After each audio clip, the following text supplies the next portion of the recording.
ഇന്നത്തെ പത്രവാർത്തകൾ. പണമിടപാട് സ്ഥാപനങ്ങൾ ഭീഷണിപ്പെടുത്തി കടം തിരികെ വാങ്ങുന്നത് തടയാനായി നിയമം പാസാക്കിയ സംസ്ഥാനം തമിഴ്നാട്. 3 വർഷം തടവും 5 ലക്ഷം രൂപയുമാണ് പിഴ.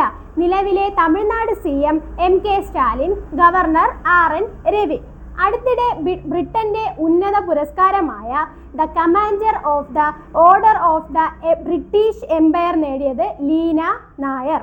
ഷനോലിൻ എന്ന ഫ്രഞ്ച് ആഡംബര ഫാഷൻ ബ്രാൻഡിന്റെ CEO ആണ് ലീന നായർ.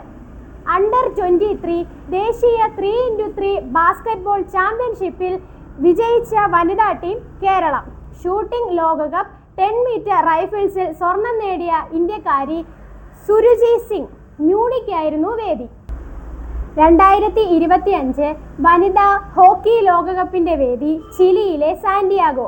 11ാമത്തെ പതിപ്പാണിത്. ഹോക്കി ടീമിലെ കളിക്കാരുടെ എണ്ണം 11.